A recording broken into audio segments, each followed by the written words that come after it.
The title of this morning's talk came from my friend and student Mayun, who lives in Saint-Malo, France.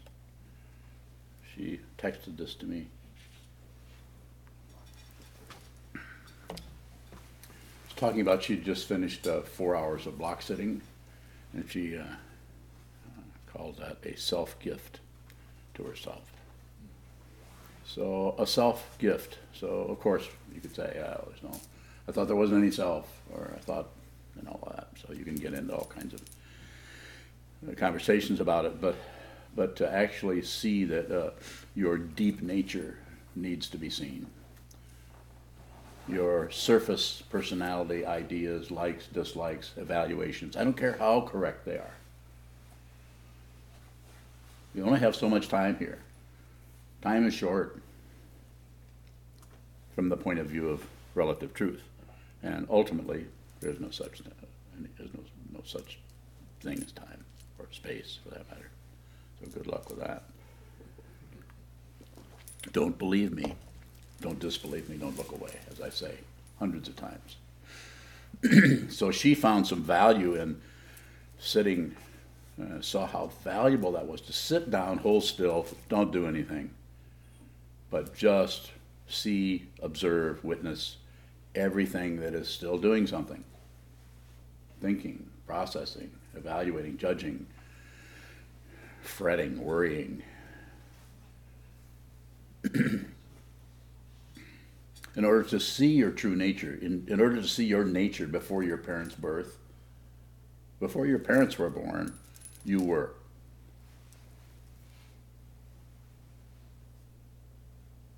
Or I should say, you are.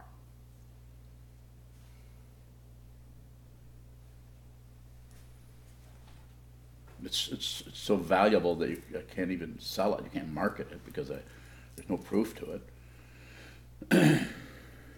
Sometimes just that segment of time shows up even stronger than someone who has done several solitary retreats of 10, 15, 20 days or whatever. Sometimes just sitting down in here, in your home, facing a wall, looking at a wall. Find out who you are. This is not about believing in Buddhism. I don't even believe in Buddhism, and I'm a Buddhist monk. There's nothing to believe here.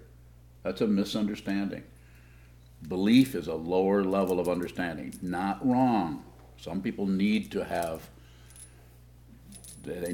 someone else who created everything, someone else to pray to, someone else to.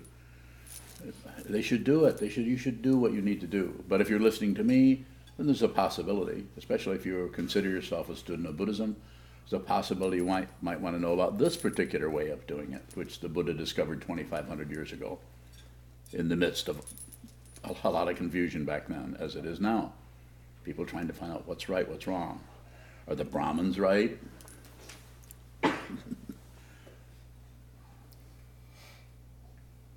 He was one of quite a number of people who are wandering around trying to find out what this was after he left his kingdom that he was supposed to inherit.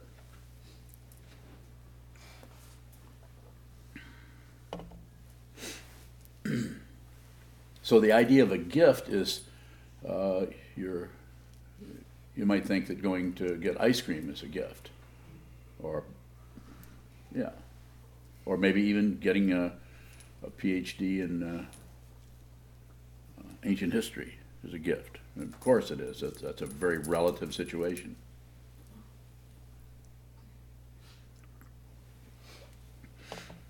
But to put everything in neutral, sit down, hold still, and observe the movement of the crazy mind that keeps grasping at this and refusing that.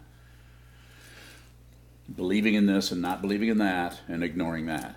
Belief, disbelief, ignorance. 3 poisons: passion, aggression, and ignorance. Continue to rotate, and they're going to do that right up until the time of your death, unless you see what is fundamentally true, which is not governed by that. So the gift. Sometimes, like Mayun in France, sit down and look at that, and she texted me, this is a self-gift. And she's done a few of those, so several people in here have done those. And Andrew just got out of a 10-day retreat. Shoka just went into, I think, a 12-day solitary retreat last night. That's actually, if you make it into it, that's a block sitting every morning from 8 till noon, every morning from 8 to noon, and then 2 hours in the afternoon, 2 hours in the evening.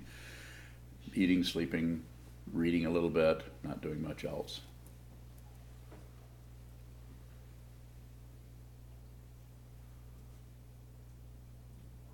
And what you end up seeing there is your own personal, you see the way your mind works on a fundamental level. Everything that you can continue to ignore or complain about or make excuses for or elevate or tamp down in your everyday situation, you can do by just your activity. As soon as the body starts to move, the body mind are not separate. Notice the little smile. Body mind are not separate. They seem separate. I can sit here and I can think about being over there. I can go over there and I can think about being over here. We're incredibly creative. It's so creative that we actually confuse ourselves with our intelligence because of the self-centeredness, because we think, I need to get what I want, and good luck to you guys. This is why the Bodhisattva vow in this tradition is to save all beings. It means help people, simply put. Help them. Not necessarily the way they want help. Might be in a way that they don't particularly want help, but even in that area, you have to get permission from them. You can't help somebody who's shutting down. You might be making things worse for them because they'll fight with you. They'll fight with anything. Don't agree with anything. Don't look away.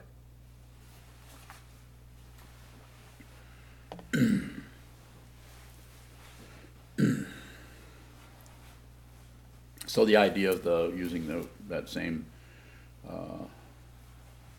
understanding that Mayun had there, of it, you're actually, initially it looks like you got better things to do than sit there and hold still and not do anything. But then to actually do that, you realize something much deeper than that, for lack of a better metaphor, much deeper or more vast or more genuine. Something is understood. It's not that something else happens. It's some kind of understanding begins to show up.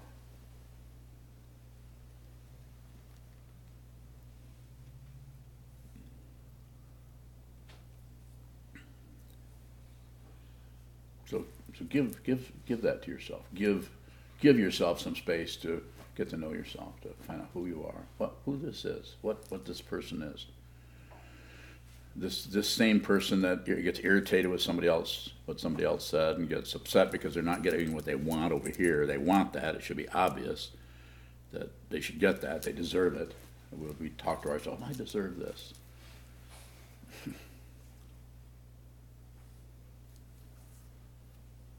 Go ahead, Michael. What's the relationship to that sitting and then returning to beginner's mind? What's the question? Give me the question. What is returning to beginner's mind?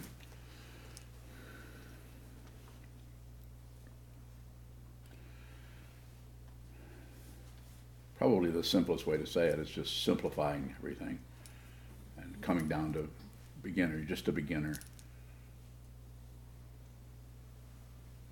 Just the table, the rug, your hands. Beginner. You're just here, just present. You're not really operating out of some kind of credential of who I am, what I know, how smart I am. You're not refusing that either, because we're not trying to build ourselves into some kind of humble person. Just beginner. As Suzuki Roshi said back in the 1960s. In the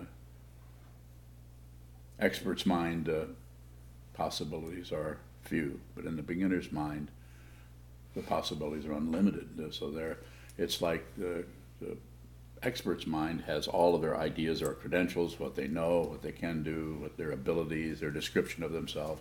You notice how you're continually describing yourself, how you're doing, what's happening, how you're feeling. This right there is a big enough red flag to show you there's no solid self, or you wouldn't need to keep convincing yourself you're okay. The whole idea of self-esteem is a misunderstanding. It actually is a detour that takes you off and stops you from going on the spiritual path.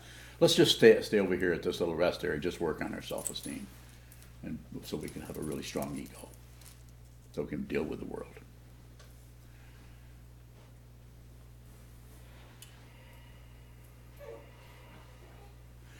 When you come in and sit down and face the wall, pretty much beginner's mind, you sit there and you may have cranked up a few ideas about yourself and what you're able to do. You may just get off on being able to stay there, which isn't exactly a bad thing to do. It's a pretty strong accomplishment if you can sit still for several hours. It's not about getting rid of your self-centeredness, your ego. It's about seeing it. It's about seeing that you're buying into some propaganda about yourself.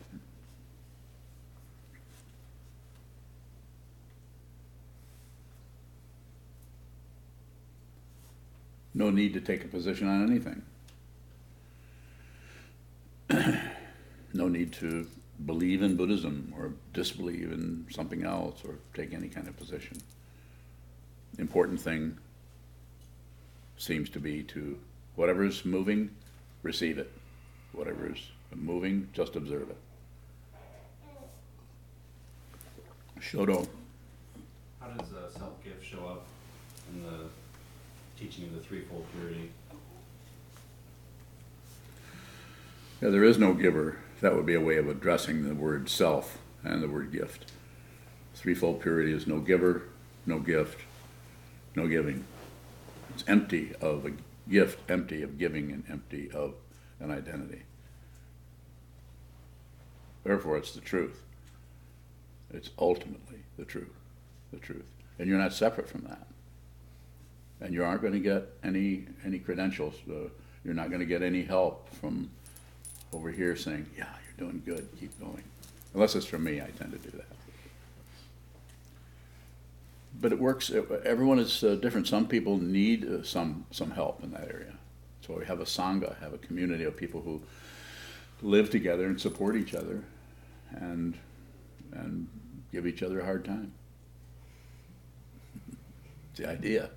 You're actually with a community that is doing this very similar thing to what you're doing, so therefore it's your chance to be with people that you don't necessarily agree with, but yet your fundamental situation is you're working with it in the same way. You might have the same teacher, have the same path. Threefold purity is like that. It looks like something is happening, but fundamentally nothing happens.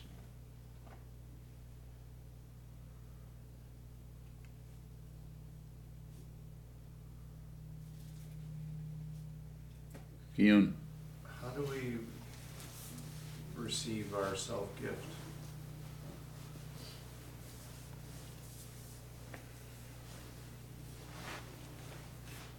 I'm not sure you mean by how do we receive it. It's just a way of talking about it. And when Mayun sent me that, I thought I like that. You're actually instead of doing this and this and this and bailing after 45 minutes, you're going to sit down and you're going to strike the bell and then have some kind of a timekeeping device, not necessarily a cell phone or a smartphone, something to keep track of the time. Then 4 hours later, strike the bell again. And what you've done is you receive whatever shows up in that 4-hour space. And it'll be different every time until it's not. So I'm trying to respond to your question the way I think you're asking it is just how do we just receive it. Whatever the content is, receive it until you see the form. And then when you see the form, then you'll see the emptiness. And when you see the emptiness, then you see it's also empty of emptiness. That's why this is here. If you need a why. I'm understanding this out of awareness. I'm not a physicist. I could barely add up a column of figures, and I can't do long division. Long division always looks like the continent of Africa. Numbers, another number, more numbers there, and then it goes like this. And it's wrong. I still have a paper that I think it was in maybe 8th grade or something in long division where there were 7 of them, every single one was wrong. And why was it wrong? I'm not very smart. I mean, I'm not very good at taking numbers and adding them up or dividing them. I tend to transpose things, go back and forth. Numbers just look like little bunny rabbits to me, especially a 6. Like a rabbit. Hard to shake that. And I have no interest in shaking it anymore. Other than the block sitting, there are other forms of self-gifts? This being, I mean, depends on how much you want to do that. Everything you donate your life to the Dharma. That's what's happening here. But there isn't anyone. There isn't anyone doing anything. Nobody gets credit. You'll know if that's if you're you'll have an idea if you need feedback. If when somebody compliments you, you don't puff up. When somebody criticizes you, you don't slink away. You don't believe, disbelieve anything. You're not affected by people's opinions. You're not even affected by your own opinions. And you don't have to get rid of your opinions. You just have to see that you have positions. And by not doing anything with them, then you also see where they get their energy from, where they actually started. It's like a mouse with a really long tail. I don't really like that. It is that. Nah, it's not that. I couldn't pull that one off. How can Andrew. you be considerate of others without caring about their opinions?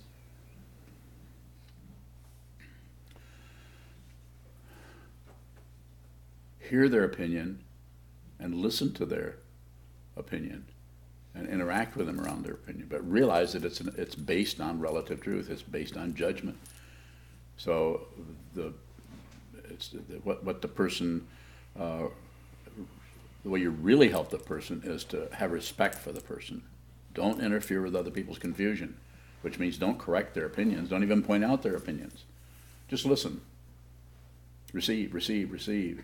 Observe, observe. When it's with your mind, observe. When it's someone else coming this way, just receive. That doesn't mean believe it. They might even think you're believing it. One time some Jehovah's Witnesses came to the door, and because I like people and I'm very curious, they wanted to come in. So I invited them in. It's been a few years ago, and we sat down and they talked and had little charts and everything, and pointed to the way and then they finally looked, can we sign you up for classes? I said, no, I just was interested in what you were doing. I said, well, this and this, and I said, well, I already have a spiritual path. Then they start closing their books. Told them about that. So, but it's the idea of you do the best you can to be with whatever's arising, rather than come back and disagree or argue. It's not helpful to disagree or argue, particularly more. So it's basically you're respecting the person, their ideas. They might be adding on, depending on their style, they might be adding on this or that about the way you're responding. They're probably interpreting everything that's happening. So you're just looking at them. You're just watching and observing. So that would be you're respecting them. That's going to show up in this area of that person rather than in this area or this area. Because you're just, yes. What can we do when it seems like our receiving them is causing them suffering, like giving them space? giving them space? Sometimes just listening to someone seems to cause an adverse reaction in them. Because you don't know who you don't know who you're listening to. You're actually, and if you ask me, so here it comes, you're actually working with your projection of that person, rather than who is actually the way that person is actually there. If you see how they're there, then there'll be just enough feedback so that won't happen. It's called communication. Follow me a little bit? Yeah, you're getting a little worried about what effect your words are going to have on that person. It seems. That's how it looks, the way you're saying it, the way that you're asking the question. Perhaps not, but look more closely at your assumption about the other person and their ideas, their opinions, or their apparent ideas and opinions.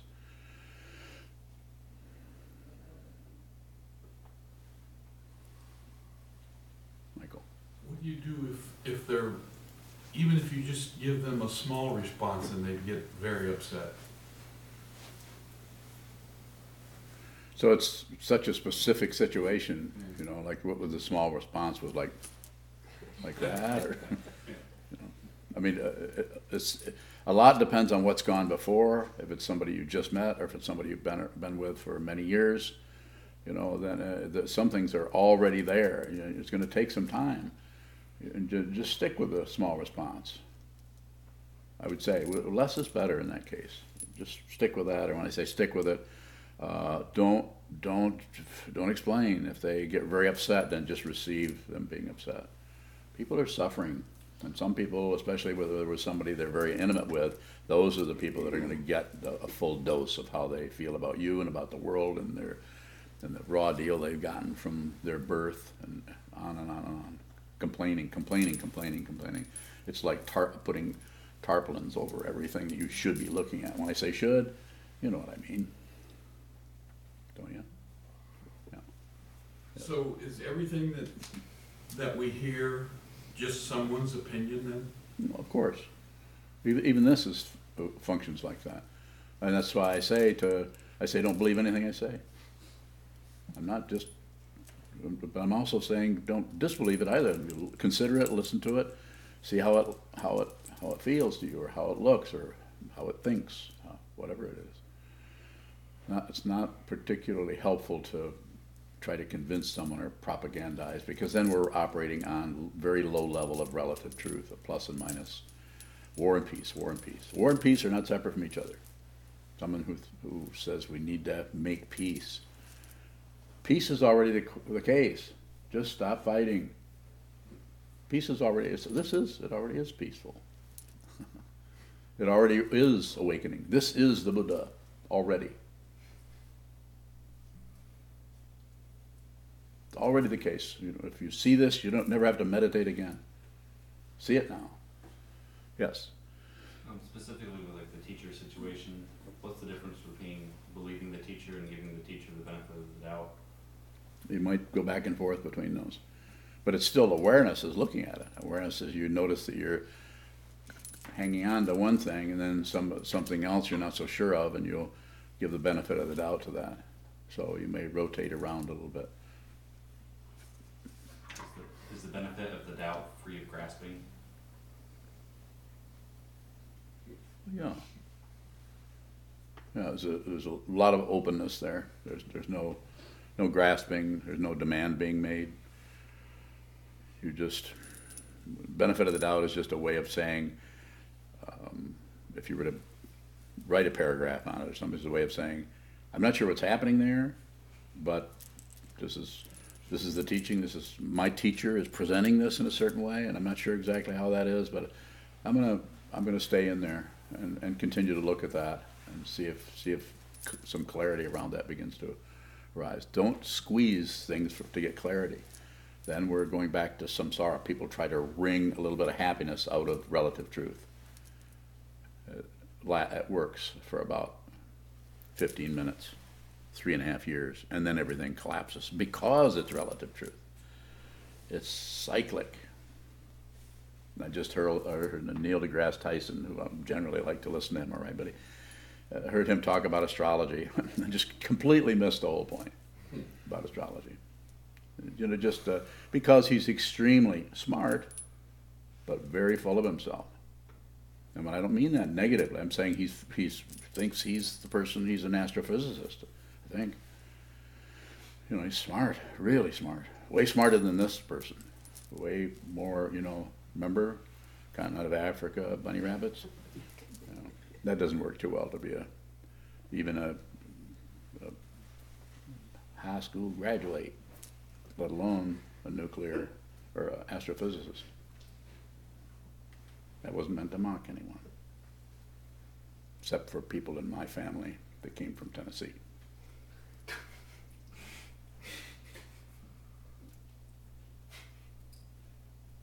Anybody want to fight about that? Oh, that's where my dad is from. Robert L. Brown Jr.,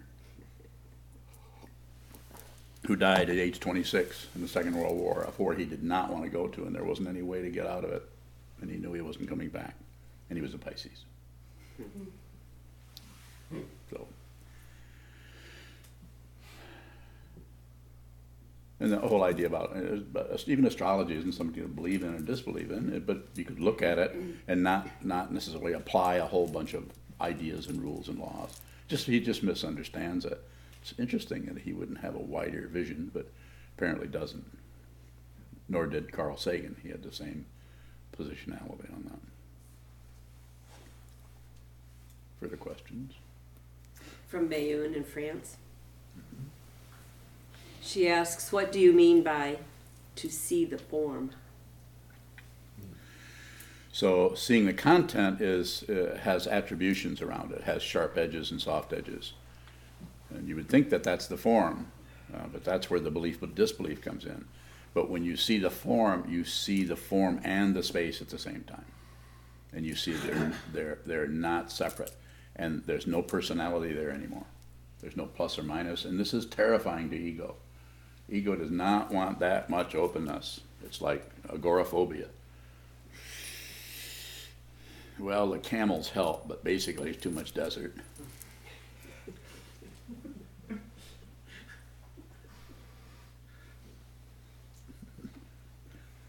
Open space, open space. And not only the open space, interesting thing is the very open space you're looking at is the open space of your mind. They're not separate. It's like Meister Eckhart said in the 13th century, who I think they probably burned him at the stake for his truthiness. He said, the eye with which I see God is the same eye with which God sees me.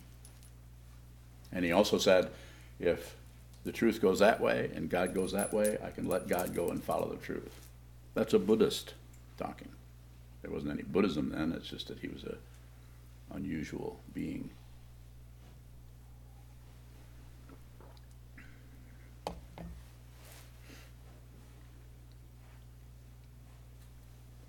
Andrew? I feel a strong desire to improve things and make things more efficient, which seems directly at odds with taking things as they are. How can I resolve those? So, just watch the improvement mind. Watch the mind that wants something else or wants to polish something up or take the edges off. Just observe that, and then you may do some of that. Just like we need to function in a relative world. The Zen way of talking about it is chop wood, carry water. Before enlightenment, chop wood, carry water. After enlightenment, chop wood, carry water. So it's very, very practical. Of all the teachings, it's probably the most practical because it doesn't posit anything else but this. And it says this is, and it's not pantheism. It's not saying everything is God. It's not really making any statement, particularly. It has to make statements in order to back away from the finger pointing part of the mind. So don't add on your concern about that. Just continue to function, improve some things, and you'll notice that nothing lasts. This is one of the three marks of existence of impermanent suffering and egolessness. That impermanence, nothing lasts. Anything you can point to, think up, anything, a thought, a horrible worry in your mind about what's going to happen in 20 minutes, nothing lasts. Open heart surgery, very painful, doesn't last. It slowly goes away. There's other things that don't slowly go away. They hang around, and then that's irritating. Because hasn't that suffering heard about impermanence? What do you ought to lecture that? Find that impermanence and scold them. More? How does that sort of suffering hang around longer than other things that seem to fade away quicker? It's just the appearance. It's just the way it's structured. It's there. It doesn't seem to. We keep evaluating it. It doesn't seem to go down. Doesn't go down. And then, when we're just about ready to, remove something. Literally remove something that's painful. Then it starts to go the other way. It starts to relax. The body is quite a bit like that. People who have any kind of body pain. Sometimes they fade out, like having your chest chopped open, and that tends to go slowly because it's a wound that heals. But there's other things like tendonitis and back problems. Sometimes back problems. With several people here have back problems that seem like they're gone away, and then suddenly they come back, and you can't find the causes and conditions. So what it does is it brings us into some kind of feeling like, something needs to be figured out here where we can make that. It's just that the relative situation is so confusing. That's an example I sometimes use is all the trees in the world have their roots underground, except some in the South American rainforest have decided to put their roots in the air and their leaves underground. You heard about those? Only from you. Won't believe anything I say.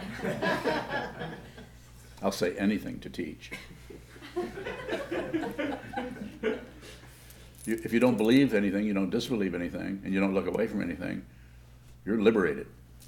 And it won't feel like you're liberated, because if it does, that's self-centeredness. If you feel like you're awake, you're not. If you think you're awake, if you think you're getting more and more awake, you're probably going more and more to sleep and feeding yourself a line of, I want to do that. Come here. Do you mind, parents? Do you mind if she comes up? Okay. Okay, show me how to do that. What were you doing? Okay. Okay. Oh, like that? Okay. Yeah. See, I can be taught.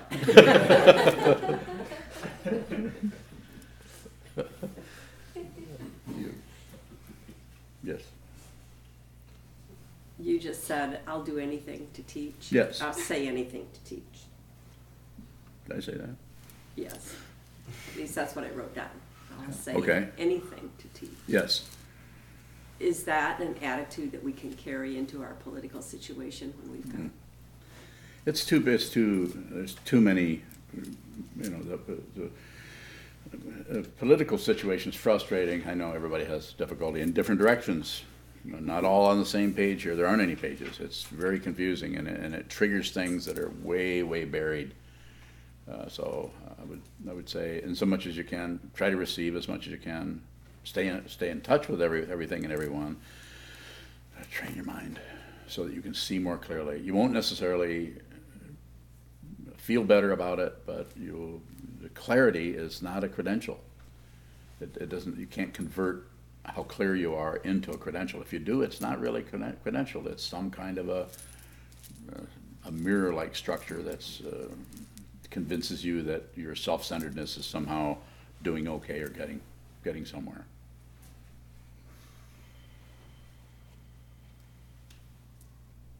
So Something like that, like the political situation, just looks wrong. Are we failing to give that situation the benefit of the doubt? not necessarily. If it looks wrong, it's like, we don't. It's the middle way.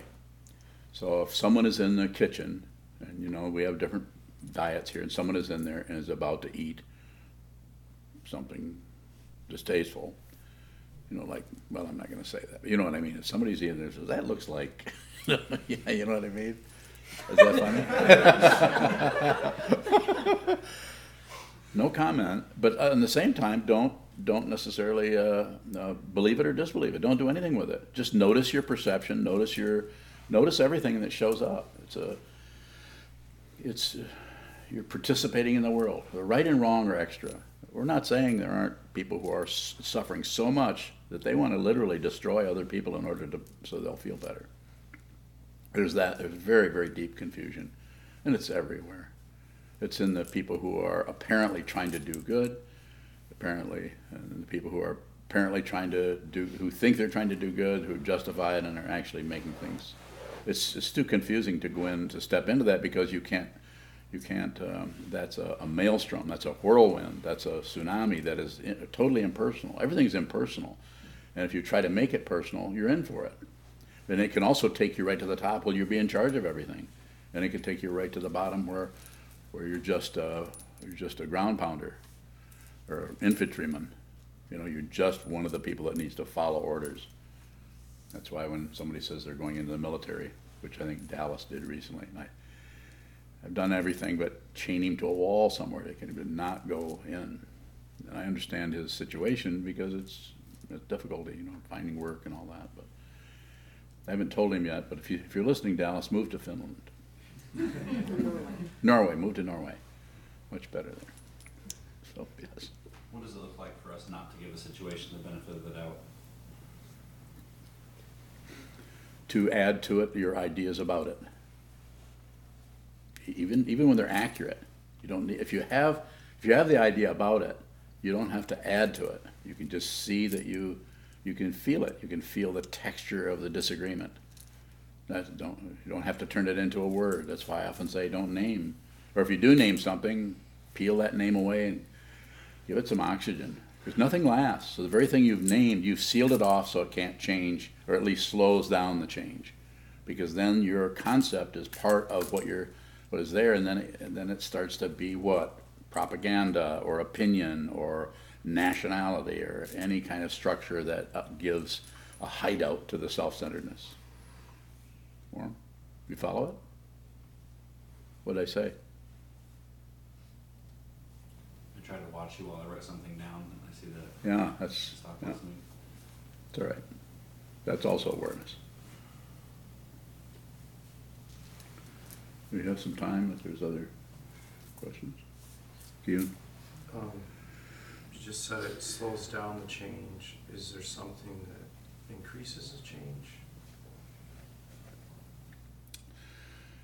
Yeah, don't do anything with it.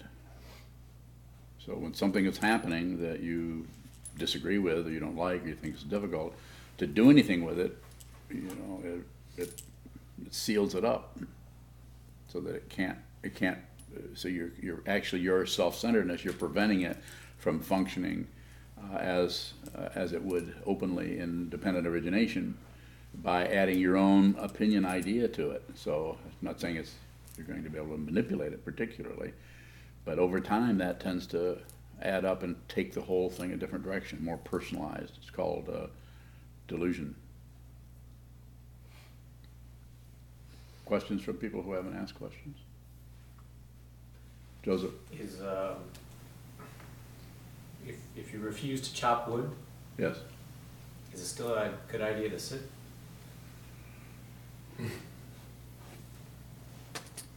Give me a bigger. I understand the images, but give me a bigger picture. Trying to get to the relationship between things we have to do and the form of meditation, of sitting practice. So I have to say it this way: no matter what happens in any other area, the only thing that I really emphasize a lot is to sit down, hold still, and watch what's moving. And I call this training your mind, because what you're doing is anytime you move towards something or back away or shut down on anything, you're exercising the apparent muscles of ego. And I would say just stop nurturing that self-centered situation. And the way to do that is to sit down, hold still, and watch the way the movement gets its sustenance. The movement against, the movement for, or the movement away. Watch that, and that way your Buddha nature starts to become apparent. And it can't really become apparent to itself because an eye can't see itself. So you're just here, no credential. You know, the only reason we talk about Buddha is to teach, but there's no such thing.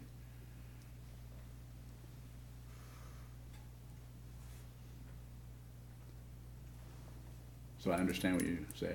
Don't want to shop with it, don't want to do this, don't want to do that. So I'm not going to interfere with that so much, but I would say find time where you slow down and you do nothing. Put it in neutral. Put the whole thing in neutral for periods of time. Call it meditation, call it awareness. And don't do anything with it to try to make that awareness stronger. Actually see the weakness of the awareness. This is what is done in other lineages, other traditions work with this differently. And they should do whatever they want. I just don't teach that. What I teach is slow everything down so you can watch what moves.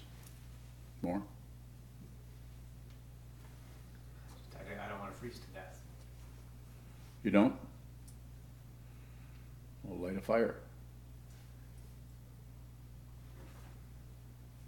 Keep it very simple. You know, your particular style is to get very abstract about things and then try to figure. And it's not that that's incorrect. It's just you don't have to do it quite that much. Stay in your senses. Stay in the sense of seeing, smelling, tasting, touching, and thinking. A very just simple, direct perception of everything. And the way you can do that is not by maintaining some idea of it, but by actually holding still, sitting still.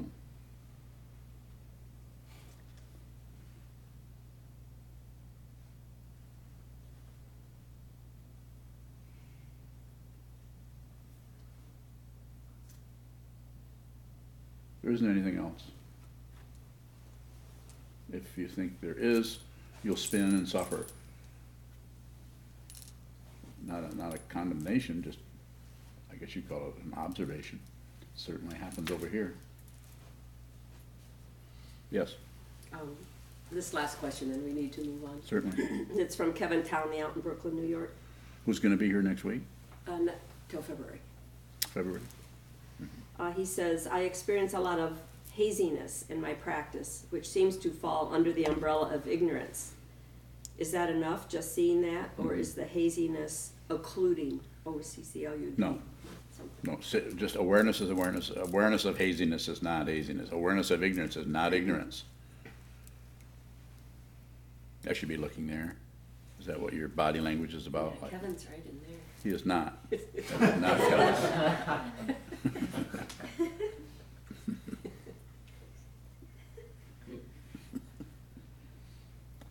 So it may change. It may take you in an area that I'm not particularly bringing up, but if you add anything to it, if you make any judgment about it, it's extra, and everything stops at that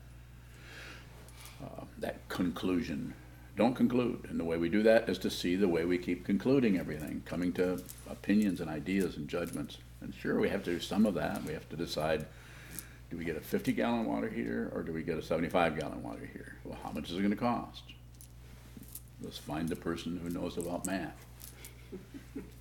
Find the person who knows how to pick up heavy water heaters, which would be, in this case, would be Danny, Danielle, and Shoto. Down the steps. So, very pragmatic. It's extremely practical. Is training your mind practical? Doesn't matter.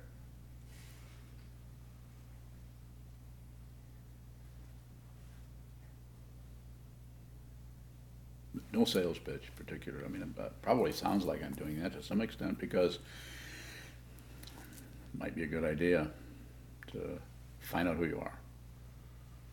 Otherwise, not wrong. You can't. Who you are can't be destroyed. Your body's going down, of course, But who you are is gonna keep coming back here and for the lesson after lesson after lesson. You know, it's like the talks I keep giving, you know, just observe number 8 or just observe number 9, the talks I just observe. Same thing with lifetime after life, just lifetime number 4,586 million. We keep doing this over and over again, and yet nothing occurs, fundamentally. Follow-up question from Kevin, and then we do need to move on. Okay, He asks, so awareness of ignorance is just awareness? yes.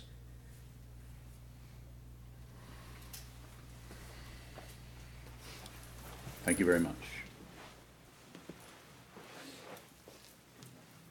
So we'll stand and dedicate the merit in the back of our yellow chant books.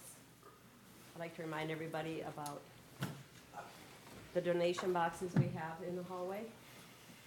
As always, we gratefully receive and appreciate and need your financial support. We also take PayPal and debit and credit cards. May the merit of this penetrate into all places, so that we and every sentient being together can realize the Buddha's way. Ji-ho san shi fu, shi son bu sa moko sa, moko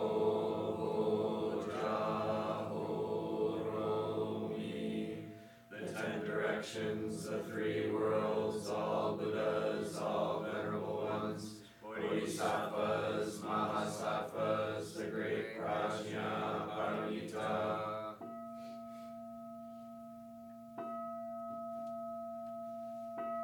O Buddhas and Bodhisattvas of the 10 directions and the 3 times, please hear us. Please come down out of the light and protect Sokukoji Buddhist Temple Monastery, our Sangha, families, friends, and visitors. Heal everyone who is unhappy, sick, or suffering, and fill them with light.